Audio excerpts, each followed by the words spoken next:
Et puis ça continue. Ouais, d'abord, avant minuit, il se passe rien. Raison de plus. Et puis, patati, patala, et puis, je vous passe les détails, ça monte, hein, et puis, dit, ouais, de toute façon, j'ai des parents qui sont vieux, enfin, c'est un truc qui commence à... Et puis, à la fin, c'est extraordinaire, quand l'émotion est là, on vient toujours appuyer là où ça fait mal. Vous connaissez pas ça, hein? Et elle dit, ouais, d'abord, je sais bien, vous m'aimez pas. C'est vrai qu'après 14 années de bons et loyaux services, vu des parents, fait du bien. Et là, ouais, oh, et puis la jeune adolescente se lève, quitte la table, sort, ferme la porte, ouais, monte l'escalier, arrive à l'étage dans sa chambre, et là, musique à fond, histoire de dire, les parents, je vous... Je ne prononce pas de société. Mais je vois que je parle de choses connues. Je vous dirais une banalité si je vous dis qu'effectivement l'adolescente est en pleine émotion de colère. D'ailleurs, du côté des parents, du côté du père, si c'était moi, j'ai une envie, c'est de monter 4 à 4 parce qu'il y a de la musique à fond, etc. Émotion de colère, je m'arrête un instant. À quoi ça sert la colère? À quoi ça sert? Je viens de vous dire qu'une émotion, c'est jamais volontaire. Ça se déclenche tout seul. En fait, ce qui est important, c'est de... Parce que souvent on nous a appris, ouais, les émotions, ouais. C'est pas bien d'avoir l'émotion, il faut essayer de se maîtriser. En fait, les émotions ont une fonction vitale. Je ne vais pas tout dire, mais je vais au moins donner pour moi une première clé. C'est que l'émotion est toujours un signal qui nous dit quelque chose d'important de nous-mêmes. La colère, c'est le signal de la révolte. Banal. De la révolte contre quoi? L'adolescent, là, à votre avis. Contre l'autorité. Ouais. Contre la loi, contre oui. Limite, ouais. Vous et moi, quand vous êtes en colère, puisque vous tous vous avez dit que ça vous est arrivé, quand vous êtes en colère, je parle de moi, quand je suis en colère, c'est que je voudrais y arriver. À me faire entendre, à me faire obéir, à me faire comprendre, à me faire respecter, à... Je voudrais y arriver, je voudrais être assez puissant, puis là j'ai du mal, et puis je voudrais y arriver, et je voudrais vraiment être puissant pour obtenir ce que je désire. Et je n'y parviens pas, l'autre, les autres me résistent. Et qu'est-ce que je vis intérieurement? Je vis que je ne suis pas assez puissant. Alors, il y a quelque chose qui monte là, psychiquement en moi. Et en fait, la colère, elle est le signal de la révolte d'abord, contre ma propre impuissance présente à moi. C'est ça qu'elle est d'abord en train de dire. Alors, évidemment, c'est l'autorité, c'est la règle, c'est la loi, c'est le père, c'est ce que vous qui a le déclencheur. Mais en fait, ce qui me fait souffrir, c'est que je ne me sente pas assez puissant. Et voilà. Ça décuple de la force, et j'ai vu des gens avec une force de colère irrésistible. Oui, mais attendez, la musique est à fond à l'étage. L'adolescente est en colère. Elle ne veut pas respecter les règles, enfin, etc. Que faire? En plus, je veux dire, oui, c'est le signal de la révolte contre sa propre impuissance. Que faire? Que faire avec la colère? C'est bien ça la question. Que faire avec la colère? Oui. En fait, l'émotion de colère ou les autres, je dirais quelques mots.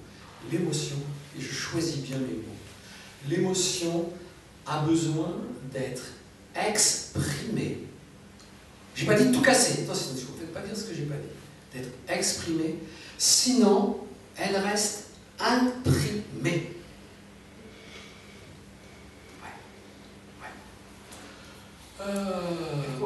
Alors bon, à l'âge que j'ai, même si de temps en temps je sens la colère, je ne me mets pas en colère immédiatement. Ma raison a appris à me maîtriser. Mais, je me connais. Je connais des êtres qui, une fois, une colère, mais bon, il ne faut pas la dire, alors on la garde. Puis une deuxième occasion d'être en colère, on la garde. Puis une troisième, puis une quatrième, puis une cinquième colère qui s'imprime. Il y aura la sixième. Et quand vous êtes le déclencheur de la septième, la souffrance des colères accumulées qui se sont imprimées est telle que, ouais, le déclencheur de la septième, ah oui, il se prend la septième dans le nez, puis derrière il y a le chapelet de tout ce qu'il y a derrière. Donc il travaille au quotidien avec des tas de professionnels qui sont à la rencontre d'hommes, de femmes, de jeunes, qui ont des souffrances justement de tout ce qui a été imprimé et qui n'a pu jamais être exprimé, car jamais écouté, jamais accueilli. Et bien effectivement, il suffit parfois de pas grand-chose pour que ça se déclenche. Que alors, c'est pas avec les mots « Oui, je suis en colère, c'est le sillage de ma révolte ». Non, non, non, non, c'est l'explosion, parce que la souffrance est si grande. Alors, à l'étage, au bout de 10 minutes, la musique a baissé. Au bout de 20 minutes, l'adolescente est redescendue. Et... oui, en fait, elle a baissé la musique parce qu'elle a pris son portable. Elle a appelé sa copine Caroline. Elle lui a dit « Ouais, mes parents, gna gna gna gna gna gna gna gna. » Et l'autre, au bout du téléphone, il a dit « Ah, mais je comprends, oui, parce que oui, je connais ça, je te comprends, gna gna gna gna gna gna. » Et l'adolescente a continué « Ah oui, papa. » Et l'autre au bout « Ah, je comprends. » J'imagine, enfin moi je connais ça, j'imagine que quelquefois, il a pu vous arriver dans votre vie d'en avoir jusque-là et de rencontrer l'ami, le conjoint, le collègue, le confrère à qui vous avez pu vider votre sac. Non pas lui taper dessus, mais vous en pouvez plus. Qu'est-ce que ça fait du bien d'être entendu dans ce que l'on ressent. Je ne dis pas d'avoir la solution, je dis d'être entendu dans ce que l'on ressent. Et puis, oui, puis y compris, on a le droit de ressentir de la colère. Dans nos sociétés, alors je vais parler dans ma région, en Normandie, je ne vais pas parler d'ici. Je suis bien invité. Mon éducation à moi, l'éducation que j'ai donnée à mes enfants pendant un certain temps, c'était c'est pas beau d'être en colère, il faut savoir se retenir. Hein? Ouais. Il faut garder ses émotions. Ouais. Et on garde. Je voudrais vous parler à l'instant d'une autre émotion. C'est une son de famille, hein, une émotion. La peur, juste la peur. La peur. Surtout chez moi, un homme, chez nous les hommes. On n'a pas le droit d'avoir peur. Parce qu'un homme, ça n'a pas peur. Mesdames, je vous répète, Mathieu. Non mais culturellement, hein, je ne parle pas de ce que je dis. Hein, ce que je pense. Ouais.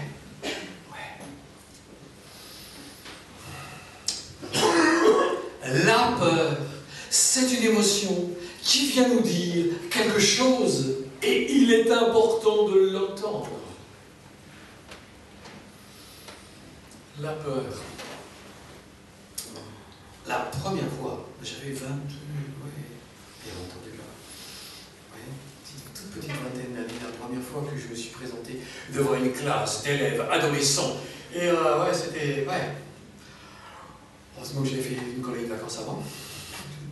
Mais non, je J'étais mort de peur, parce que je ne savais pas m'y prendre.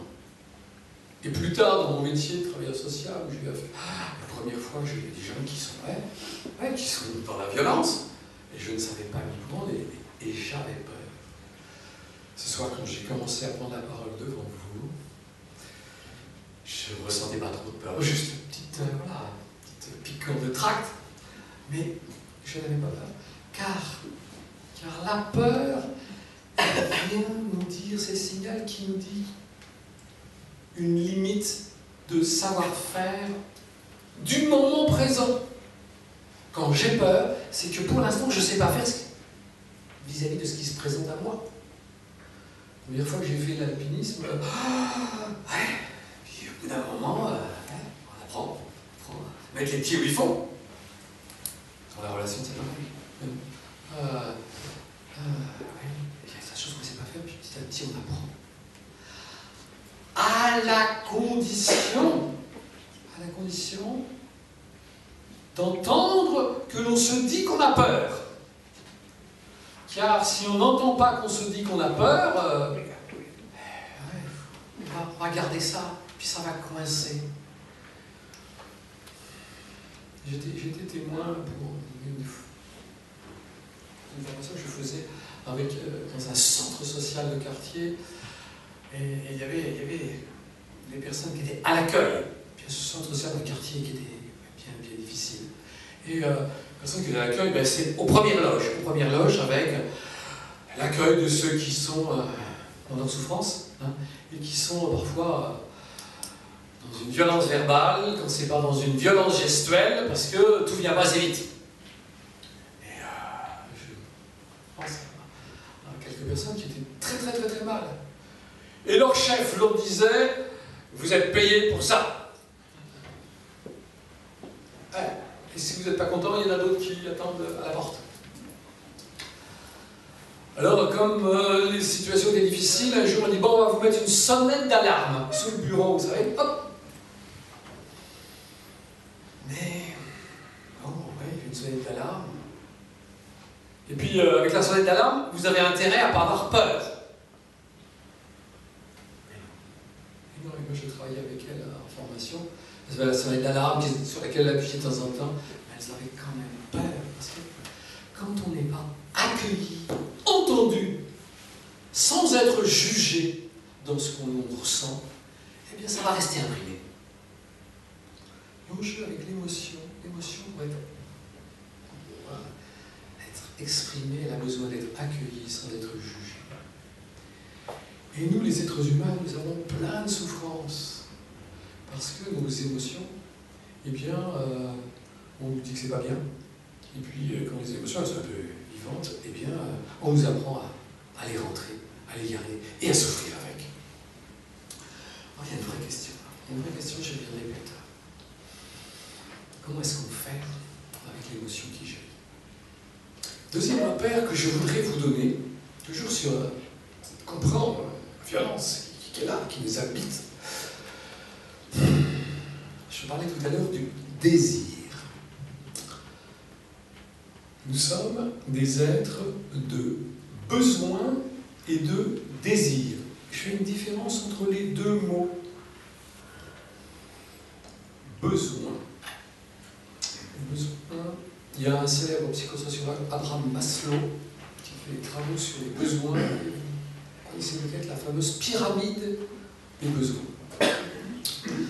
Pour vivre, nos besoins